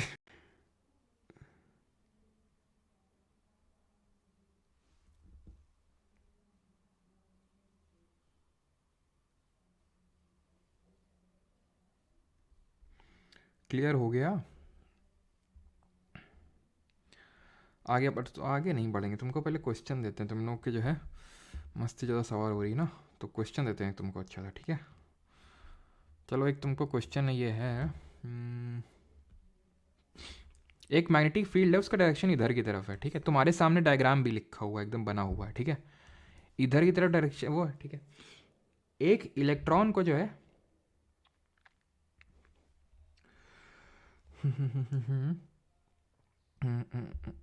एक इलेक्ट्रॉन, ये एक इलेक्ट्रॉन है, ठीक है। कंडक्टर को मूव करवा रहे थे ना, यहाँ कंडक्टर छोड़ो, इलेक्ट्रॉन को मूव करवा रहे हैं, ठीक है। ये इलेक्ट्रॉन है, इलेक्ट्रॉन को ऐसे नीचे की तरफ फेंक दिया, इलेक्ट्रॉन को नीचे की तरफ फेंक दिया। ये बताओ इसको फोर्स झटका कहाँ को लगेगा, बताओ जल्दी से। झटका कहाँ को लगेगा, जल्दी से बताएंगे। और लेफ्ट हैंड का यूज़ करना, ऐसा नहीं कि लेफ्ट हैंड में फ़ोन पकड़ें तो राइट हैंड का यूज़ करने लगे। लेफ्ट हैंड ही का यूज़ करना है, और तीनों को राइट एंगल पे रखना। और राइट एंगल से अगर जैसे तुमने इधर उधर किया, ध्यान रखना माता रानी का पाप लगेगा। अब बहुत लोगों का क्या आएगा कि भाई इलेक्ट्रॉन इधर जा रहा है, अच्छा इलेक्ट्रॉन ठीक है, और मतलब मैग्नेटिक फील्ड इधर है, मैग्नेटिक फील्ड इधर है, ठीक है, हो गया। तो अब बीच वाला कहाँ रखें, बीच वाला फिंगर करंट। तो कुछ लोगों ने किया होगा कि इलेक्ट्रॉन नीचे मूव करा, ठीक है, इलेक्ट्रॉन को नीचे अच्छा इलेक्ट्रॉन नीचे मूव कर रहा है, तो नीचे मिडिल फिंगर कर देते हैं। तो अंगूठा हमारी तरफ को आ गया, यानी फोर्स हमारी तरफ को लगेगा, फोर्स आउटसाइड लगेगा। फोर्स के लिए ये होगा ना, ना मुन्ना ना वो नहीं होगा। हमेशा ध्यान रखना, ठीक, थोड़ा सा हायर कॉन्सेप्ट है, एक अमिताभ बच्चन का भी नहीं चलता, समझ में आया नहीं है, ये थोड़ा सा ऊंचे लेवल की बात है। तो इलेक्ट्रॉन का जो मूवमेंट होता है, इलेक्ट्रॉन के मूवमेंट के डायरेक्शन के ऑपोजिट करंट का डायरेक्शन होता है। Direction of current is opposite to the direction of motion of electron, हमेशा ध्यान रखना। अगर इलेक्ट्रॉन नीचे की तरफ आ रहा है तो करंट का डायरेक्शन ऊपर की तरफ होगा, और अगर ऐसा हुआ तो तुम्हारी जो मिडिल फिंगर वो तो इधर को जाएगी, और जो सॉरी फोर फिंगर, और जो तुम्हारी मिडिल फिंगर है ऊपर की तरफ हो जाएगी, अगेन वो अंदर की तरफ हो जाएगा, यानी कि ये होगा तुम्हारा डायरेक्शन। अब कुछ लोग बोलेंगे सर समझ नहीं क्या इलेक्ट्रॉन, ना समझो, छोड़ दो उसको, ये बस इतना याद रखो फ्लेमिंग का लेफ्ट हैंड रूल किसके लिए यूज़ करते हैं। मैंने यहाँ पे ये बताया कि इलेक्ट्रॉन के डायरेक्शन ऑफ मोशन के अपोजिट करंट फ्लो करता है। थोड़ा सा ऊपर लेवल की बात है, तो अगर समझ में आए तो ठीक, नहीं तो स्किप कर दो। लेकिन ये याद रखना कि हम फ्लेमिंग का लेफ्ट हैंड का रूल कब यूज़ करते हैं, मैं ठीक है, उसको यूज़ करते हैं करंट कैरिंग कंडक्टर में को जब हम इंट्रोड्यूस करवाते हैं किसी दूसरी मैग्नेटिक फील्ड में। अरे भाई खुद की मैग्नेटिक फील्ड थोड़ी ना इस पर फोर्स लगाएगी, हैं? मतलब तुम जैसे कि तुम खुद को क्या मार लेते हो, क्या तुम बोलोगे हाँ मार लेंगे, जहाँ हाथ से मार लेंगे? नहीं, तुम्हारे गाल कोई मार देगा, तुम्हारे हाथ को मार देगा, मार देगा, लेकिन तुम्हारा हाथ दूसरे के हाथ को ज़रूर मार देगा। तो वही हो रहा है, इसकी मैग्नेटिक फील्ड इसको थोड़ी ना मारेगी, दूसरी मैग्नेटिक फील्ड जो है वो इसको मारेगी, ठीक है। तो वो कैसे मारेगी, कहाँ मारेगी, कैसे मारेगी, वो फ्लेमिंग का लेफ्ट हैंड रूल। अब आते हैं इलेक्ट्रोमैग्नेटिक इंडक्शन पे। इसको हिंदी में बोलते हैं विद्युत चुंबकीय प्रेरण, विद्युत चुंबकीय। और एक चीज़ ध्यान रखियो, यहाँ पे ये जो पूरा कॉन्सेप्ट है ना, इस पे तुम्हारी मोटर काम करती है, motor works on this principle. जरा ये बताओ, मोटर किस एनर्जी को किस एनर्जी में कन्वर्ट करती है, मोटर। तो मोटर हमने क्या पढ़ा था, मोटर जो है इलेक्ट्रिकल एनर्जी को, इलेक्ट्रिकल यानी विद्युत ऊर्जा को मैकेनिकल एनर्जी यानी कि यांत्रिक ऊर्जा में बदलता है। ये चीज़ ध्यान रखना, ठीक है। अभी आते हैं विद्युत चुंबकीय प्रेरण में, इलेक्ट्रो। सर हमें दूसरा हाथ भी दिखाता है, फिर से एक हाथ आएगा क्या? हाँ एक हाथ और आएगा अभी, ठीक है, चिंता ना करो, मैं समराइज कर दूंगा, क्लियर हो जाएगा। तो विद्युत चुंबकीय प्रेरण ये है क्या, विद्युत चुंबकीय ये बोलता है कि देखो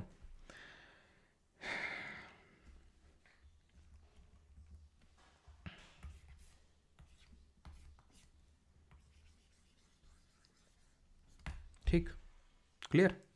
ये लगा हुआ गैल्वेनोमीटर जो करंट को नापता है, ठीक। ये कंडक्टर है कोई, मतलब जिसमें कॉयल ऐसे सोलेनॉइड तो मान लो, इसमें अभी करंट फ्लो नहीं करवा रहे हैं हम, करंट फ्लो नहीं करवा रहे हैं अभी हम। ये चुंबक लेके आए हम, ठीक है, चुंबक लाया, चुंबक लाया, अभी ये शांत बैठा हुआ था, गैल्वेनोमीटर आराम से सो रहा था, ठीक है। चुंबक आया इसके पास, गैल्वेनोमीटर जाग गया, चुंबक यहीं रुक गया, गैल्वेनोमीटर फिर से सो गया, चुंबक फिर से अंदर गया, गैल्वेनोमीटर फिर से जाग गया। जैसे ही चुंबक रुका, गैल्वेनोमीटर फिर से सो गया। गैल्वेनोमीटर को पीछे खींच लिया, चुंबक को, मैग्नेट को पीछे खींच लिए, ये फिर से जागा। मैग्नेट को फिर से पीछे खींच लिए, फिर से जागा।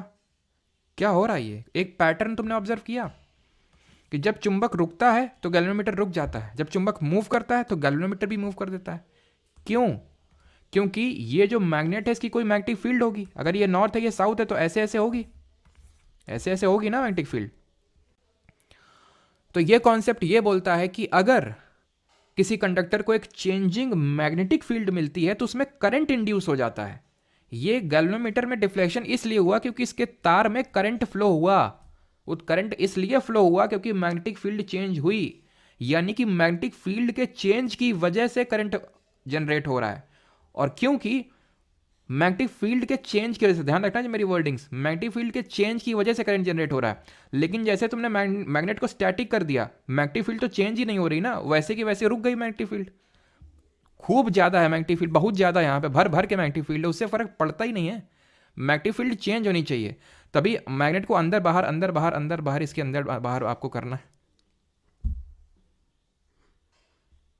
तो ही, क्योंकि मैग्नेटिक फील्ड चेंज होगी देन वो उसमें जो है करंट इंड्यूस होगा और गैल्वेनोमीटर में डिफ्लेक्शन होगा, ठीक है। अब ये क्या, कौन सा हाथ है? ये हाथ ये बताता है कि किस डायरेक्शन में वो करंट इंड्यूस होगा। और ये ध्यान रखना, जब हम मैग्नेट को लाए थे अंदर की तरफ, जब हम मैग्नेट को अंदर की तरफ लाए थे तो जो डायरेक्शन था करंट का, जब बाहर की तरफ ले जाएंगे उसका उल्टा होगा वो, ठीक है। यानी कि जब इसको हम अंदर की तरफ ले जाएंगे तो जो करंट का डायरेक्शन होगा वो उल्टा होगा जब हम इसको बाहर की तरफ ले जाएंगे, ठीक है, क्लियर। अब ये जो फ्लेमिंग का राइट हैंड रूल है वो हमें ये बताता है कि करंट का क्या डायरेक्शन होगा, जो करंट इंड्यूस हुआ है उसका क्या डायरेक्शन होगा, कौन सी दिशा होगी। तो फ्लेमिंग का राइट हैंड रूल ये बोलता है कि अगेन अब राइट हैंड का यूज़ करना है, लेफ्ट हैंड का यूज़ नहीं करना है। तो इसको इस तरह से रखना है, अगेन वही, ठीक है, फादर मदर, ठीक है, फादर मतलब थ्रस्ट या फिर मोशन फोर्स, ठीक है, और ये आपका थ्रस्ट एक तरह से, या फिर थ्रस्ट फोर्स यहाँ पे मैं इसलिए बोल रहा हूँ बिकॉज ये डायरेक्शन ऑफ मोशन को दिखा रहा है, जिस डायरेक्शन में हमने इस मैग्नेट को मूव करवाया तो वो डायरेक्शन ऑफ मोशन दिखा रहा है, ठीक है। और ये मैग्नेटिक फील्ड का डायरेक्शन दिखा रहा है, तो ये करंट का डायरेक्शन दिखाएगा। जो मिडिल फिंगर होगी वो आपकी करंट के डायरेक्शन को दिखाएगी कि करंट किस डायरेक्शन में लग रहा है, क्लियर है। तो फ्लेमिंग का जो राइट हैंड रूल है वो इलेक्ट्रो मैग्नेटिक इंडक्शन यानी विद्युत चुंबकीय प्रेरण से एसोसिएटेड है।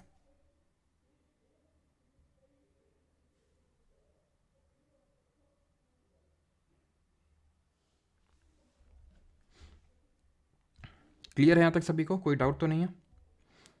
और एक चीज़ ध्यान रखना भी, चलो इसमें आपका जैसे मोटर वहाँ पे उस पर वर्क करती है, इस पर जनरेटर वर्क करता है, ठीक है, इस कॉन्सेप्ट पे, ठीक है, इस कॉन्सेप्ट पे जनरेटर वर्क करता है।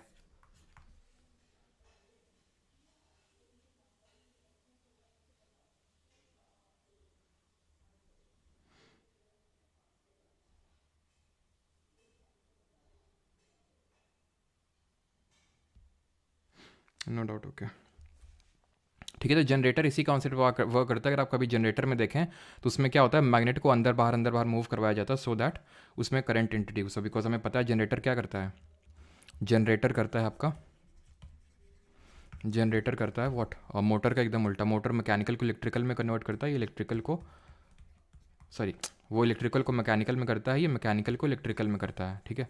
ऐसे समझ लो, जो आपका मैग्नेट है वो अंदर बाहर उसके अंदर मूव हो रहा है, मैकेनिकल वर्क हो रहा है, जिसकी वजह से इलेक्ट्रिसिटी प्रोड्यूस हो रही है, जिसकी वजह से इलेक्ट्रिसिटी प्रोड्यूस हो रही है। यांत्रिक ऊर्जा, मैकेनिकल एनर्जी इलेक्ट्रिक की विद्युत ऊर्जा में बदलती है।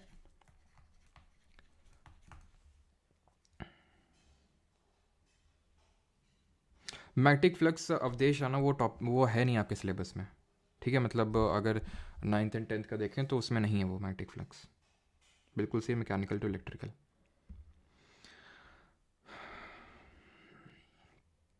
और एक चीज़, ये डिस्कवर किसने किया था? ठीक है, कॉन्सेप्ट तो हमने सीख लिया सब कुछ, थोड़ा सा फैक्चुअल चीज़ें भी देख लेते हैं जो पूछ लेता है। Discovered by whom? Michael Faraday. Michael Faraday ने इसको डिस्कवर किया था 1831 में, 1831 में। ये चीज़ ध्यान रखिएगा, ठीक है, 1831 में।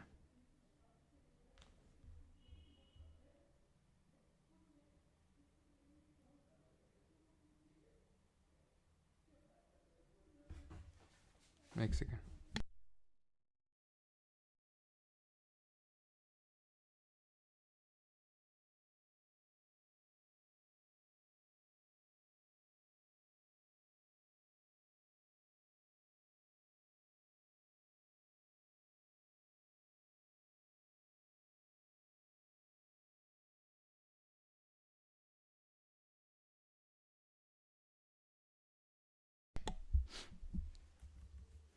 चलिए, तो एक लास्ट कॉन्सेप्ट सीख लीजिए, उसके बाद क्वेश्चन पे आते हैं, ठीक है। एक कॉन्सेप्ट है शॉर्ट सर्किट का, बाकी वो तो मैंने आपको बता ही दिया था कि कौन से टाइप का जो वायर है, वो सारी चीज़ें हम लोगों ने कल देख ली थी। हाँ, शॉर्ट सर्किट क्या होता है और शॉर्ट सर्किट के टाइम पे होता क्या है। तो कभी अगर आपने घर पे ऑब्जर्व किया हो, शॉर्ट सर्किट मतलब कि, मतलब जैसे शॉर्ट सर्किट होता है तो फूक जाती है ना हमारे अप्लायंसेस, फूक जाते हैं, मतलब है कि वो बहुत ज़्यादा उसमें ओवरफ्लोइंग ऑफ करंट हो गया। ये होता कब है? एक तरह से जब ओवरलोडिंग हो जाती है। ओवरलोडिंग कब होती है? जब हमारा जो लाइव वायर है, बताइए इसका क्या, किस कलर से रिप्रेजेंट करते हैं इसको? लाइव वायर जब जो है न्यूट्रल वायर से गले लग जाता है कि आओ हम दोनों एक दूसरे को मिल जाएं, ठीक है। ये तब होता है जब आपका मान लो कि जो इंसुलेशन होता है वायर का, जो प्लास्टिक वगैरह लगा होता है वो डैमेज हो गया वो प्लास्टिक, जो इंसुलेशन बाहर कोटिंग होती है, तो लाइव वायर न्यूट्रल वायर से गले लग जाएंगे, शॉर्ट सर्किट हो जाएगा। और जब शॉर्ट सर्किट होता है ना, तो ध्यान रखना, करंट, CDS CAPF एनडीए में तो भर भर के इस पर क्वेश्चन आए हैं, ठीक है, तो आपके में भी आने के चांसेस है बिकॉज ये सिलेबस का पार्ट है। तो करंट इन दी सर्किट, ठीक है, current in this circuit increases abruptly. इसका मतलब ये है कि सर्किट में करंट बहुत भयंकर तरीके से इंक्रीज हो जाएगा, यानी कि बढ़ जाएगा, ठीक है। चलिए अब क्वेश्चंस करते हैं।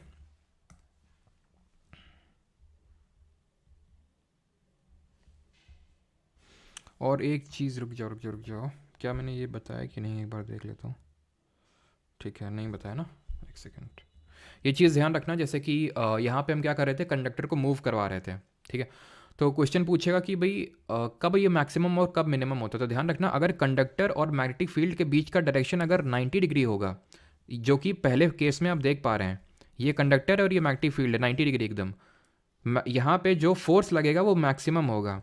और अगर वो पैरेलल है, यानी कि जो डायरेक्शन ऑफ मैग्नेटिक फील्ड है और जो आपका कंडक्टर है वो पैरेलल है, तो इस केस में मिनिमम होगा मैग्नेटिक फील्ड, ठीक है। तो एंगल पे कैसे डिपेंड करता है वो भी पता होना चाहिए कि जो अगर फोर्स विल बी मैक्सिमम, ठीक है, फोर्स विल बी मैक्सिमम और मिनिमम। मैक्सिमम कब होगा?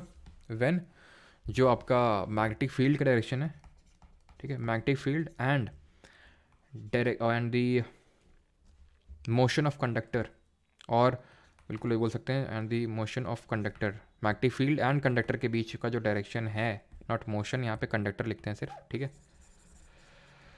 जो मैग्नेटिक फील्ड है एंड जो कंडक्टर का, एक तरह से हम बोल सकते हैं कि डायरेक्शन ऑफ जो करंट है कंडक्टर का, अगर वो 90 डिग्री है तो मैक्सिमम होगा। और मिनिमम तब होगा जब ये सेम चीज़ ज़ीरो हो, मतलब 0 डिग्री पे हो, यानी कि यहाँ पे जो डायरेक्शन है, मतलब जो कंडक्टर है और जो मैग्नेटिक फील्ड है, उनके बीच का जो एंगल है वो 0 डिग्री है, ठीक है। सेम यहाँ पे भी है, सेम यहाँ पे भी है कि अगर मतलब आपका जो डायरेक्शन ऑफ मोशन है, ठीक है, और मैग्नेटिक फील्ड है, अगर दोनों 90 डिग्री पे होंगे तो करंट जो है वो मैक्सिमम होगा, ठीक है। ये चीज़ ध्यान रखिएगा। अभी क्वेश्चंस करते हैं।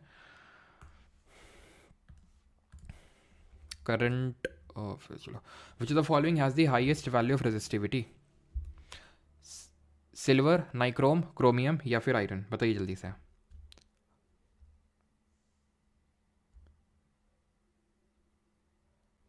निम्नलिखित में से किसकी प्रतिरोधकता का मान सबसे अधिक है? विच of the following has the highest value of resistivity? Highest value पूछा है रेजिस्टिविटी का। Highest value silver, nichrome, chromium या फिर आयरन। तो भाई नाइक्रोम क्या है? धन्यवाद प्रखर जी। तो नाइक्रोम की अगर बात करें तो निकल और क्रोमियम है ये, ठीक है, निकल एंड क्रोमियम। और ये एक तरह का अलॉय है, और कल पढ़े थे कि अलॉय का रेजिस्टिविटी ज़्यादा होता है as compare to its constituent what, metal. Chromium और निकल से मिलकर बनता है नाइक्रोम। तो क्रोमियम से तो ज़्यादा होगा। सिल्वर की बहुत अच्छी कंडक्टिविटी होती है, मान लो कि silver as the highest conductivity, यानी कि जिसकी ज़्यादा कंडक्टिविटी होगी रेजिस्टिविटी उसकी उतनी कम होगी, रेजिस्टेंस उसका उतना कम होगा। इसको स्पेसिफिक रेजिस्टेंस के नाम से भी जानते हैं। यूनिट बताइए इसकी जल्दी से कमेंट में, इसकी यूनिट क्या होती है, इकाई क्या होती है? तो आंसर क्या हो जाएगा? नाइक्रोम की, बिकॉज आयरन की भी इससे ज़्यादा होगी। स्पेसिफिक रेजिस्टेंस की अगर बात करेंगे तो इसकी यूनिट होती है ओम मीटर, ठीक है, जिसको रो से रिप्रेजेंट करते हैं। आगे बढ़ते हैं। If 4 resistors of 3 ohm, 4 ohm, 5 ohm and 6 ohm are connected in series, what will be the combined resistance of the 4 resistors? कल हम लोगों ने ये चीज़ें पढ़ी थी कि जब ये सिस्टम ऑफ रेजिस्टर्स लगा देते हैं सीरीज़ में, सीरीज़ का मतलब ये हो गया कि भाई इस तरह से एक ही तार में कनेक्टेड है, ऐसा नहीं कि तार का बंटवारा नहीं हुआ है अभी तक। तो सिंपल आप इनको जोड़ दीजिए, 4 3 7 5 12 6 18, ऑप्शन नंबर सी सही आंसर हो जाएगा। और जब सीरीज़ में रेजिस्टर्स लगे होते हैं तो क्या चीज़ सेम होती है, ये बता दीजिए, क्या चीज़ सेम होती है? और रेजिस्टेंस की एसआई यूनिट क्या होती है, एसआई मात्रक क्या होता है? तो सीरीज़ में करंट, इंड्यूस्ड जो करंट होता है वो सेम होता है। और रेजिस्टेंस की अगर बात करें, रेजिस्टेंस की यूनिट होती है ohm. Material that do not allow electric current to pass through them are called as, वे पदार्थ जो विद्युत धारा को अपने अंदर से गुजरने नहीं देते हैं तो उनको क्या कहते हैं? कोमल, वृंदांजलि, अजीत, अमिताभ मिश्रा, सही है। तो अगर बात करें अलाउ जो नहीं करते हैं, इंसुलेटर्स बोलते हैं। कंडक्टर्स की हाईएस्ट कंडक्टिविटी कंडक्टेंस होता है लो, सबसे लो रेजिस्टेंस होता है। इंसुलेटर में बहुत ज़्यादा रेजिस्टेंस होता है और बहुत कम कंडक्टेंस होता है, जीरो होता है हम बोल सकते हैं। Which of the following materials is a conductor of electricity? कौन कंडक्टर है? Silver, glass, Mika, ebonite. तो भाई हमें पता है कंडक्टर होते हैं मेटल। मेटल क्यों कंडक्ट करते हैं इलेक्ट्रिसिटी को? बिकॉज इनमें फ्री इलेक्ट्रॉन होते हैं, तो वो फ्री इलेक्ट्रॉन मूव कर सकते हैं बिकॉज उन पे न्यूक्लियस का चार्ज उतना होल्ड है नहीं, तो दूर है इसलिए। तो आंसर यहाँ पे सिल्वर होगा, इज अ कंडक्टर, ठीक है। Silver has the highest conductivity, ध्यान रखना, सिल्वर, चांदी। तो फिर सर चांदी के तार क्यों नहीं बना देते हैं, बताओ जल्दी से। जब चांदी का इतना अच्छा कनेक्टिविटी है, कॉपर से भी अच्छा है, तो चांदी के तार क्यों नहीं बनाते हैं सिल्वर के? Which device is use to either break an electric circuit और कंप्लीट इट? किसका यूज़ करेंगे? इंसुलेटर, वायर, स्विच या फिर बल्ब? तो पिछले क्वेश्चन का ये आंसर है। तुम जैसे लोगों से बच पाएंगे तार हैं? क्यों तुम लोग तार खोल नहीं लोगे? अगर सिल्वर के लगे होंगे, खोल के तुम बेच डालोगे उसको, हैं? तो रह ही नहीं पाएंगे तार। रात को पता चला है चोर लोग, और तार, मतलब तुम लोग तो चोर नहीं हो, मतलब मैं चोर लोगों की बात कर रहा हूँ। तुम लोग तो अच्छे लोग हो, ठीक है। तो तार वो लोग खोल ले जाएंगे, तो इसलिए, ठीक है। तो सर्किट कंप्लीट और ब्रेक करने का काम स्विच का होता है। स्विच आपने ऑन किया, सर्किट कंप्लीट हुआ, करंट फ्लो हो गया, ठीक। स्विच आपने ऑफ किया तो वहीं पे इलेक्ट्रॉन्स रुक गए। आपने ऑन किया तो क्या होगा? जैसे आपने ऑन किया तो क्या हुआ? एक तरह से पोटेंशियल डिफरेंस क्रिएट हो गया। यही तो इसका मतलब हुआ ना, कल पढ़े थे, विभवांतर क्रिएट हो गया, जिसकी वजह से इलेक्ट्रॉन मूव करने लगे। इलेक्ट्रॉन तो पहले ही से भरे पड़े हैं। करेक्ट कौन सा स्टेटमेंट, जल्दी से बताइए। अजय कुमार सही है, भूमिका गुप्ता सही। चलो, तो resistance of a wire depends on the length and the density of wire. Resistance is equal to rho L upon A. Resistance, ये तो रो तो कांस्टेंट है, रेजिस्टिविटी तो कांस्टेंट है, वो तो मटेरियल पे डिपेंड करती है। तो ये लेंथ पे डिपेंड कर रहा है, डायरेक्टली प्रोपोर्शनल है। लेंथ डबल करोगे रेजिस्टेंस डबल हो जाएगा, सब कुछ कल पढ़ चुके हैं कायदे से। और एरिया को कम करोगे रेजिस्टेंस बढ़ जाएगा, यानी कि एरिया ऑफ क्रॉस सेक्शन से इनवर्सली प्रोपोर्शनल है। तो resistance of a wire depend on length but not the density, गलत। Specific resistance is same for all conductors ना। सिल्वर का अलग होगा स्पेसिफिक रेजिस्टेंस या फिर रेजिस्टिविटी, कॉपर का अलग होगा, आयरन का अलग होगा, निकल का अलग होगा। समझ आ रही बात? ये उनका सबका अलग होता है। तो रेजिस्टेंस, ये भी गलत हुआ। Resistance of wire depend on the length and cross section, ये सही है। Specific resistance is dependent on the, किसी पे डिपेंड नहीं करता वो स्पेसिफिक रेजिस्टेंस, बस मटेरियल के नेचर पे डिपेंड करता है। मटेरियल के नेचर, जैसे आयरन का एक स्पेसिफिक होगा, वो फिक्स्ड है वो। कॉपर का अलग है, वो भी उसका फिक्स्ड है, ठीक है, उसको लेंथ बढ़ाओगे तो स्पेसिफिक रेजिस्टेंस से कोई लेना देना नहीं है, ठीक है, वो रेजिस्टेंस का लेना देना है। कल समझे थे हम लोग। लाइट बल्ब एक है वर्किंग ऑन 18 वोल्ट की बैटरी लगी हुई है, करंट 3 एम्पियर का है, रेजिस्टेंस कितना होगा, सिंपल सा फॉर्मूला लगाना है, कौन सा, जो ओम साहब ने दिया था, ओम्स लॉ कब दिया था ये बताएंगे, ओम्स लॉ कब दिया गया था। तो ओम्स लॉ क्या बोलता है कि जो V है पोटेंशियल डिफरेंस वो डायरेक्टली प्रोपोर्शनल है करंट के, V is equal to I R, ये फॉर्मूला हमारा बन गया था जहाँ पे R एक तरह से रेजिस्टेंस को डिनोट कर रहा है। तो V कितना है, 18 वोल्ट का पोटेंशियल डिफरेंस है, करंट कितना है 3 है, R निकालना है, सिंपल 6 ओम आ जाएगा, ऑप्शन नंबर ए सही आंसर होगा। The induced current is the highest when the direction of motion of the coil is, तो इंड्यूस्ड करंट जो है कब सबसे ज़्यादा होगा, जब डायरेक्शन ऑफ मोशन क्या होगा, अभी बताए थे। हमारे यहाँ सर एल्यूमिनियम को सिल्वर समझ के खोल ले जाते हैं, ये भी सही है। 1827 सही, 1829 नहीं 1827 होगा, ठीक है, ओम्स लॉ जब डिस्कवर किया गया था। तो at right angles to the electricity, at right angle to the electric source, क्या लिखा हो, the induced current is the highest when the direction of motion of the coil, जब हमने क्या देखा था, जैसे मान लो ये एक कॉइल है, ठीक है, ये एक कॉइल है, एक चीज़ तुम्हें दिखाते हैं, देखो ईएमएफ पढ़े थे, ये कॉइल है, ठीक है, ये दूसरी है, ध्यान से सुनना, ठीक है, ये दूसरी है, ये भी तो पढ़े थे, मान लो ये इसमें स्विच लगा हुआ है, इसको ऑन कर दिया तो इसमें करंट फ्लो होगा, इसकी खुद की मैग्नेटिक फील्ड जनरेट हो जाएगी, सोलेनॉइड है, इस तरह से जनरेट हो जाएगी कि नहीं हो जाएगी, ठीक है, इस तरह से जनरेट हो जाएगी। तो ये है एक जिसमें कि करंट फ्लो नहीं हो रहा है, ठीक है, इसको इसके पास लाएंगे तो इसमें क्या करंट फ्लो होगा, हाँ या ना, बताइए जल्दी से, हाँ या ना, इलेक्ट्रिक करंट फ्लो होगा कि नहीं होगा।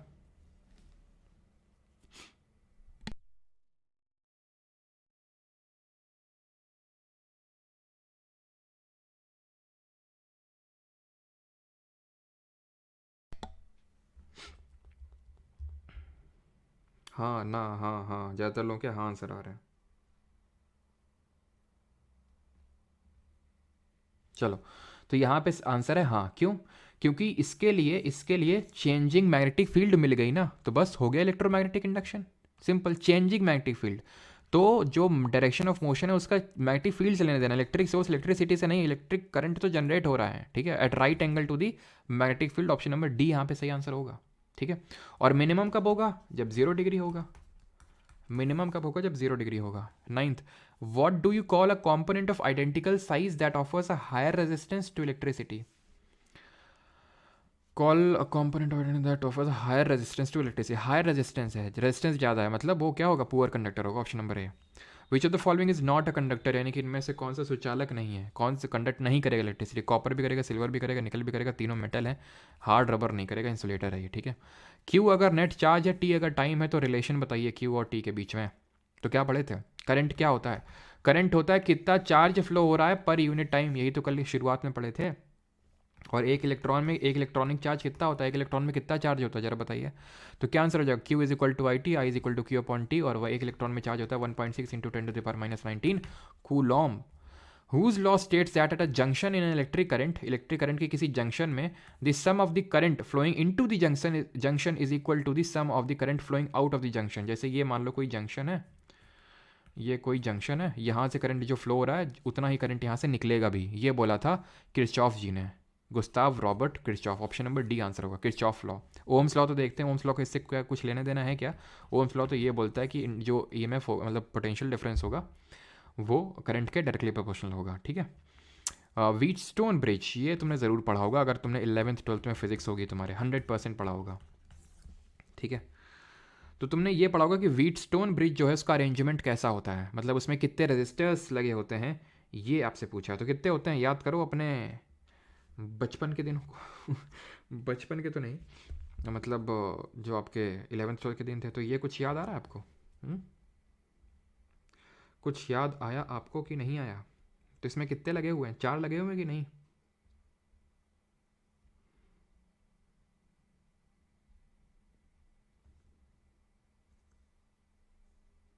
ठीक है। तो क्या आंसर हो जाएगा इसका, ऑप्शन नंबर डी आंसर हो जाएगा 4, ठीक है। 4 लगे हुए इसमें रजिस्टर, तो ये एक व्हीटस्टोन करके ब्रिज होता है और इसमें 4 रजिस्टर्स लगे होते हैं। आगे बढ़ते हैं, which of the following statement is correct regarding fuse wire. तो फ्यूज वायर हमें पता है कि भाई फ्यूज वायर का क्या होना चाहिए, करिए जल्दी से।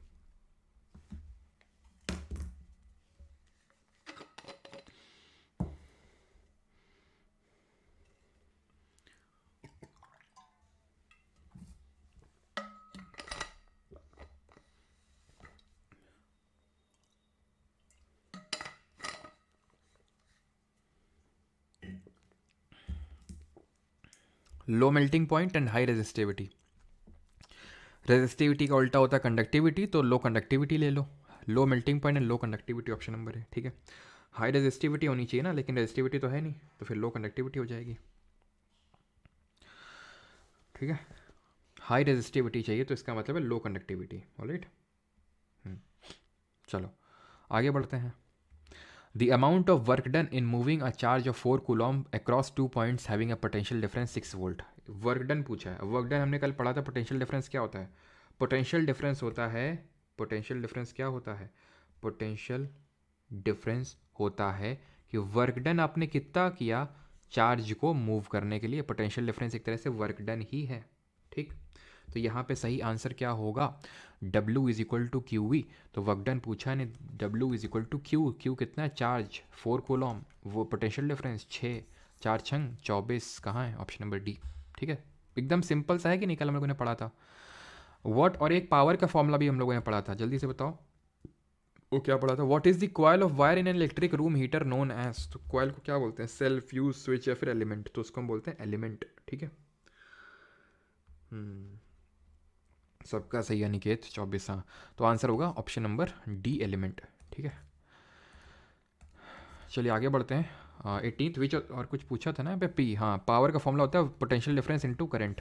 V is equal to I R substitute करेंगे तो आई स्क्वायर आर हो जाएगा। I is equal to V upon R substitute करेंगे तो वी स्क्वायर अपॉन आर हो जाएगा। 18th which of the following laws is applicable to the force of attraction और repulsion between the 2 point charges. Force of attraction और repulsion से किसका लेना देना? तो किरचॉफ का तो लेना देना नहीं। किरचॉफ बोलते हैं जितना करंट डाल रहे हैं उतना करंट निकाल रहे हैं, ठीक है। यूनिवर्सल, न्यूटन का यूनिवर्सल लॉ ऑफ ग्रेविटेशन, जिसको न्यूटन का फोर्थ लॉ भी कभी कभी बोल देते हैं, ये क्या था? ये है G m1 m2 upon R square, ठीक है। इसकी वैल्यू जरा बताइए, और इसकी वैल्यू किसने दी थी ये भी बताइए, और कब दी थी ये भी बताइए, क्योंकि पूछा है इसलिए पूछ रहे हैं। कूलॉम्स लॉ इसका आंसर, ये बताए तो थे तुम्हें कूलॉम्स लॉ, अगर तुम्हें याद आ रहा हो कि कूलॉम जो तरह से जो इलेक्ट्रिक फोर्स होता है वो होता है K Q1 Q2 upon R square. यानी दो चार्जेस जो रखे हुए हैं Q1 और Q2, इनके बीच में कितना फोर्स लग रहा है वो डायरेक्टली प्रोपोर्शनल होगा इनके प्रोडक्ट के, और इन्वर्सली प्रोपोर्शनल होगा to the square of the distance between them.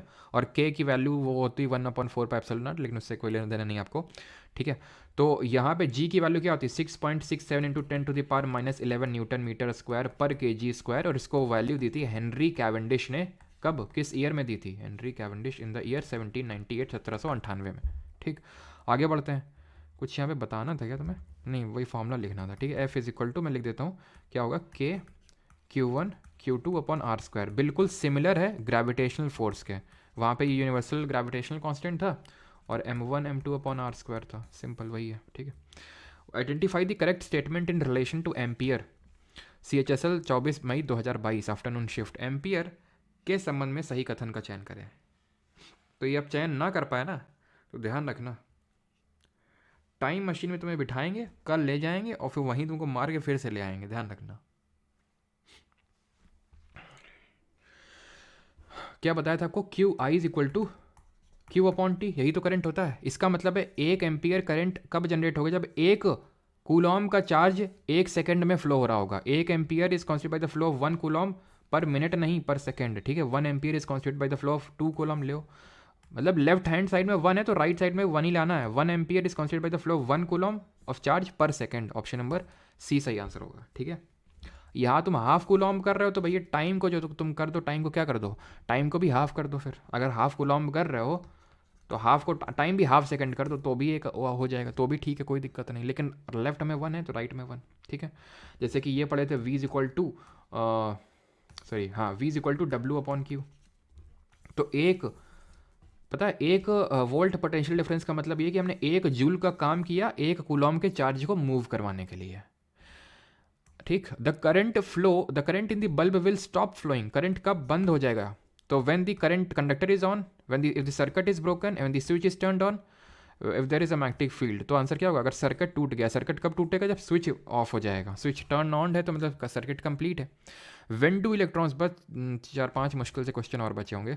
When do electrons move और the flow of charges in a conducting metallic wire, यानी कि किसी चालक धातु के तार में आवेश के प्रवाह के लिए इलेक्ट्रॉन कब गति करते हैं? When there is an, when do electrons move for the flow of charges in a conducting, ठीक है, कब मूव करते हैं? When there is no difference in electric pressure, when the charges, ये बताओ जरा, only if there is a difference of electric pressure फिर due to gravity. सब कुछ पढ़ा हुआ है, याद आ रहा है कल कुछ कि इसमें इलेक्ट्रॉन भरे हुए हैं, अपने आप से चलते नहीं, इंट्रेंसिक मोटिवेशन नहीं है, एक्सट्रेंसिक चाहिए। लात मारता है, लात कौन मारता है? हमारा बिजली विभाग मारता है, ठीक है, या फिर बैटरी से मरवाते हैं लात। वो क्या होती है लात? वो होता है कि तुम पोटेंशियल डिफरेंस, जैसे कि हमने कल देखा था इस तरह से कि ये हमारी वो बचपन की रॉड थी कांच वाली जिसमें पानी भरा है, ऐसे तो पानी मूव करेगा नहीं, जरा सा थोड़ा तो इंक्लाइन करोगे पानी मूव कर जाएगा। यानी कि क्या हुआ? डिफरेंस हुआ, पोटेंशियल डिफरेंस, उसका ग्रेविटेशनल पोटेंशियल एनर्जी का एक तरह से, ठीक है, आपने डिफरेंस क्रिएट किया। पोटेंशियल डिफरेंस यहाँ क्रिएट करते हैं। पोटेंशियल डिफरेंस को इलेक्ट्रिक प्रेशर नहीं बोल सकते हैं, जैसे कि ज्योग्राफी में हवा तब चलती है हाई प्रेशर से लो प्रेशर, यानी कि जब प्रेशर का डिफरेंस है, वैसे हवा नहीं चलेगी। गर्मी में अगर हवा नहीं चल रही मतलब प्रेशर का डिफरेंस नहीं है, प्रेशर डिफरेंस होगा तभी हवा चलेगी, सिंपल सी बात है। तो ऐसे ही इलेक्ट्रिक प्रेशर होगा तभी इलेक्ट्रॉन मूव करेंगे, जब डिफरेंस होगा इलेक्ट्रिक प्रेशर में, उसी को बोलते हैं potential difference. Option number C. पहली बार ये चैप्टर अच्छे से समझ में आया मुझे आपसे, क्या बात है। In a resistor what happens to the current when the resistance of doubled, ठीक है, रेजिस्टेंस जब डबल हो जाता है तो resistor, in resistor what happens when the current अंदर, ठीक है, करंट डबल हो रहा है, ठीक है, in a resistor what happens to the current when the resistance is double. अच्छा, रेजिस्टेंस को डबल कर रहे हैं, तो रेजिस्टेंस डबल हो रहा था मतलब कि रेजिस्टेंस बढ़ रहा है, मतलब इलेक्ट्रॉन्स के फ्लो को अवरोध मिल रहा है, इलेक्ट्रॉन्स उतना फ्लो नहीं कर पाएंगे। करंट ही तो होता है इलेक्ट्रॉन का फ्लो, करंट इलेक्ट्रॉन का फ्लो आधा तो करंट आधा, ठीक। Option number B. क्यों? रेजिस्टेंस डबल हो गया ना, रेजिस्टेंस डबल मतलब उनको ज़्यादा अवरोध मिल रहा है। 23rd, in the symbol of the electric cell the thicker and shorter line represents, ये मैंने नहीं पढ़ा है तो पढ़ा देते हैं। इस तरह से सेल को रिप्रेजेंट करते हैं, इस तरह से। ये पॉजिटिव टर्मिनल होता है, नेगेटिव, तो पॉजिटिव बड़ा होता है और पतला होता है, और नेगेटिव छोटा होता है और मोटा होता है, ठीक है। तो सही आंसर क्या होगा? Thicker shorter line represents negative terminal, option number C. Cell में किस तरह से एनर्जी का कन्वर्जन होता है बताएंगे? सेल में एनर्जी का कन्वर्जन किस तरह से होता है? विच of the following is not a good conductor of electricity, कौन नहीं है? ग्रेफाइट, गोल्ड, डायमंड या फिर सॉइल।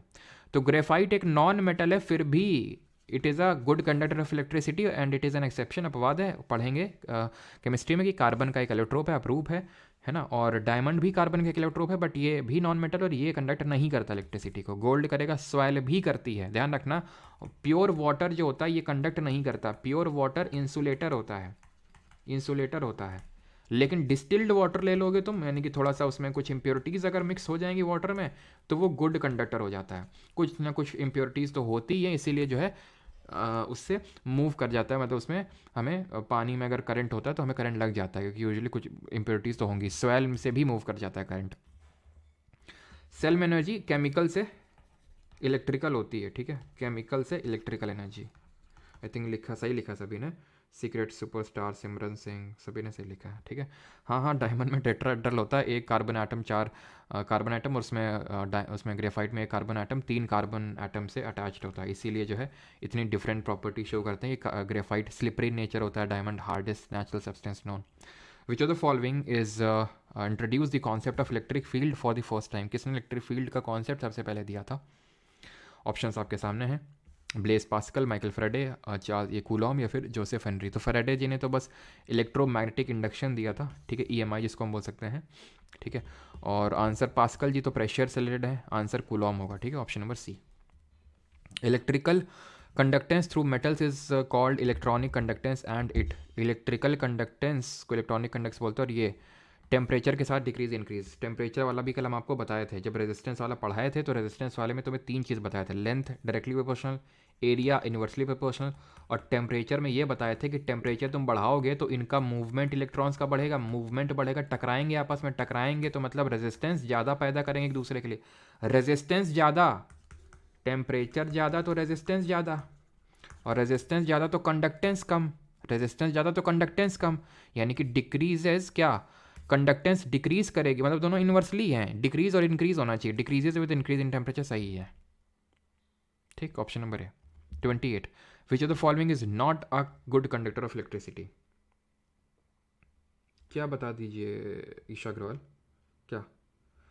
चलिए, तो विच of the following is not a good conductor of electricity, कौन नहीं है? तो सिल्वर तो सबसे बेस्ट है, उसके बाद कॉपर है, ग्रेफाइट भी करता है being a non metal, but bromine non metal है, एंड ब्रोमीन इज दी, हम लोग केमिस्ट्री में पढ़ेंगे, only liquid non metal at room temperature. ठीक है, जैसे कि ओनली लिक्विड मेटल कौन सा होता है रूम टेम्परेचर में, जरा बताइए जल्दी से।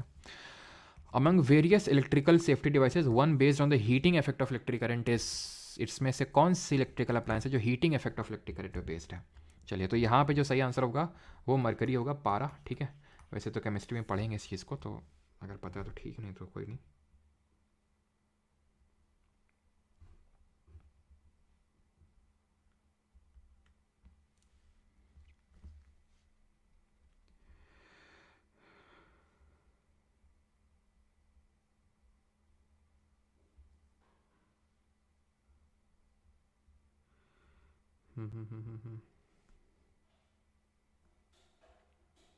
चलिए, तो यहाँ पे सही आंसर क्या होगा? फ्यूज़। ठीक है, ऑप्शन नंबर 1 कल भी हम लोगों ने देखा था, फ्यूज़ हो गया, हीटर हो गया, मतलब फिलामेंट ऑफ बल्ब हो गया, सारी चीज़ें। ऑलराइट, चलो आगे बढ़ते हैं। 31 देखिए,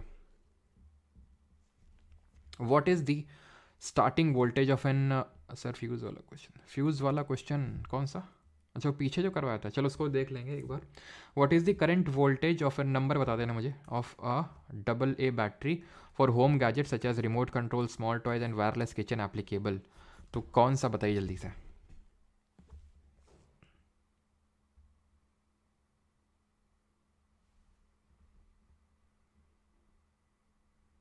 बताइए, तो आंसर क्या होगा? आंसर होगा ऑप्शन नंबर बी, 1.5 वोल्ट। ठीक है, चलो 32, which of the following scientist was awarded the Nobel prize for his services to theoretical physics and specially for his discovery of the law of photo electric effect के लिए किसको Nobel मिला था? तो हम सभी जानते हैं photo electric effect is equal to H nu, वो छोड़ दो खैर, लेकिन ये अल्बर्ट आइंस्टाइन को, अल्बर्ट आइंस्टाइन ने थ्योरी ऑफ रिलेटिविटी भी दी थी, लेकिन उसके लिए इनको नोबेल नहीं मिला था, फोटो इलेक्ट्रिक इफेक्ट के लिए मिला था। And the last, I think last year है, को खुद से करना है। Then which of the following elements is highly effective for making a permanent magnet? Permanent magnet बनाना है तो कौन हाईली इफेक्टिव हो? जिंक, एल्यूमिनियम, कॉपर या फिर स्टील? परमानेंट मैग्नेट बनाना है, ठीक, एक तरह से इलेक्ट्रोमैग्नेट, वही याद करिए। सोलेनॉइड के अंदर, परिनालिका के अंदर अगर हम अंदर डाल देते हैं किसको, जैसे कि आयरन, सॉफ्ट आयरन रॉड हो गई, तो उस केस में तो हम, मैंने बोला था वो स्टील भी डाल सकते हैं, ऑप्शन नंबर डी। ठीक है, चलिए आगे बढ़ते हैं। अगला है 34, ये क्वेश्चन तो सब आप कर ही लेंगे। ठीक है, 2-3 क्वेश्चन, इतना तो होमवर्क बनता है आपके लिए, क्वेश्चन देख लीजिए। चलो ये लेफ्ट और राइट वाला कर लेते हैं। Which of the following rules is use to find the direction of the magnetic field associated with the current carrying conductor? Current carrying conductor, current carrying conductor, अब यहाँ पे मैं समराइज कर देता हूँ। देखो, 3 हमने पढ़े थे, एक तो राइट हैंड थंब रूल पढ़ा था, इसका फ्लेमिंग से कोई लेना देना नहीं था, वो थंब से लेना देना था, बस ध्यान रखना, राइट हैंड थंब रूल था, इसमें फ्लेमिंग नहीं थे। फिर आते हैं फ्लेमिंग, ठीक है, ये फ्लेमिंग जी आते हैं, फ्लेमिंग का लेफ्ट एक हाथ था और राइट हाथ था। ठीक है, इसको ध्यान से समझ लीजिएगा। राइट हैंड थंब रूल को हम यूज़ कर रहे थे करंट कैरिंग कंडक्टर में, करंट कैरिंग कंडक्टर में मैग्नेटिक फील्ड का डायरेक्शन निकालने के लिए। हम डायरेक्शन निकालना चाह रहे हैं करंट कैरिंग कंडक्टर का। लेफ्ट वाले से हम क्या कर रहे हैं? फोर्स निकाल रहे हैं। फोर्स किस पे? फोर्स उस पे किसी करंट कैरिंग कंडक्टर पे, फोर्स किसी करंट कैरिंग सिंपल या फिर कंडक्टर पे, वो हम क्या कर रहे हैं, उसको मैग्नेटिक फील्ड में ले जा रहे हैं। उसको जब मैग्नेटिक फील्ड पे हम ले जा रहे हैं तो हमने इस चीज़ को ऑब्जर्व किया कि मैग्नेटिक फील्ड से इंट्रैक्शन की वजह से उस पर फोर्स लग रहा है, तो डायरेक्शन ऑफ फोर्स।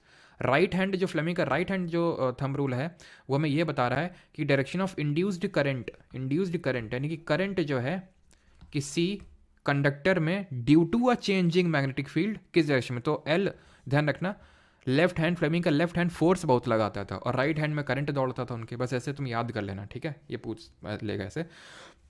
और एक और पढ़े थे, और करंट कैरिंग कंडक्टर वाले में क्या है, भाई Fleming right hand thumb rule, right hand thumb rule, right hand thumb rule तो कहीं दिख ही नहीं रहा है। लेफ्ट हैंड रूल ना, फ्लेमिंग से कोई लेना देना है नहीं कंडक्टर का। मैक्सवेल का कॉक वो ये कॉर्क स्क्रू रूल हो जाएगा जो मैंने बताया अभी था आपको, ठीक है। चलो तो ये क्वेश्चन आप खुद से करना, अब बाकी करते हैं, ठीक है। वो फ्यूज़ वाला कहाँ गया क्वेश्चन, उसमें मुझे भी थोड़ा सा आई थिंक लग रहा है कि कुछ देखना पड़ेगा उसको, एक बार मैं देख लेता हूँ। तो क्वेश्चन नंबर किसी को विच of the following statement is correct regarding fuse wire.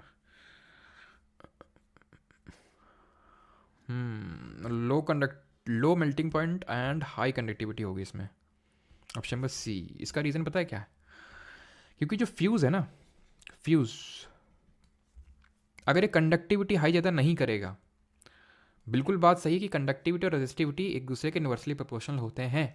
तो जब ये कंडक्टिविटी उतना अच्छा कंडक्टर नहीं होगा तो खुद ही सोचिए, अब देखिए लॉजिक है इसके पीछे, बिल्कुल ये बात सही है कि कंडक्टिविटी और रेजिस्टेंस एकदम अपोजिट होते हैं, लेकिन इसमें कंडक्टिविटी भी हाई चाहिए, रेजिस्टिविटी भी हाई चाहिए। क्यों भाई? कंडक्टर ये नहीं है तो जो अप्लायंस काम कर रहा है, चाहे वो टीवी हो चाहे फ्रिज हो, तो ढंग से काम नहीं कर पाएगा ना। अगर उससे फ्लो ही नहीं होगा करंट, तो करंट तो चाहिए, करंट तो उसकी नीड है, बेसिक नीड है, लेकिन ये है कि ज़्यादा भी ना हो जाए। खाना नीड है लेकिन खाना ज़्यादा भी ना हो जाए, तो वो ज़्यादा भी ना हो जाए इसके लिए रेजिस्टेंस भी ज़्यादा होना पड़ेगा, सो दैट अगर जैसे ही ज़्यादा हुआ तो वो रेजिस्टेंस की वजह से हीट करेगा, मेल्ट करके टूट जाएगा, सर्किट ब्रेक हो जाएगा। ठीक, तो ध्यान रखना कि फ्यूज वाले केस में लो मेल्टिंग पॉइंट, हाई कंडक्टिविटी और हाई रेजिस्टिविटी दोनों चाहिए होती हैं, ठीक है।